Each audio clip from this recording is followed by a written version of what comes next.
তাহলে অবতল দর্পণের অসীমে যদি কোনো বস্তু থাকে তাহলে প্রতিবিম্ব কি প্রকারের হবে? ঠিক আছে, অবতল দর্পণ আছে, প্রিন্সিপাল এক্সিস, এটা সেন্টার অফ কার্ভেচার, এখানে 600 বিন্দুর একটা বৃত্তচাপ হবে।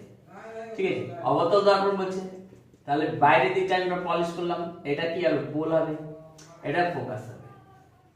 বস্তুকে কোথায় বলছে? অসীমে রাখতে বলছে। অসীমে কোথাও রাখতে বলছে, মানে সি এর বাইরে কোথাও রাখতে বলছে। ঠিক আছে, ধরে নাও এখানে তাহলে দুটো আলোক রশ্মি, একটা আলোক রশ্মি কোথায় ফেলবো আমরা? প্রধান অক্ষের সমান্তরালে আসলে একটা আলোক রশ্মি কোন দিক দিয়ে যাবে? ফোকাস দিয়ে যাবে।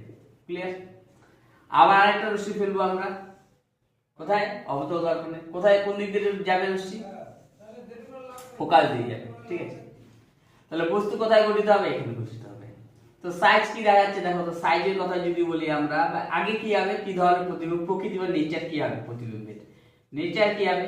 নেচার হবে আমাদের রিয়াল সহজ বিম্ব।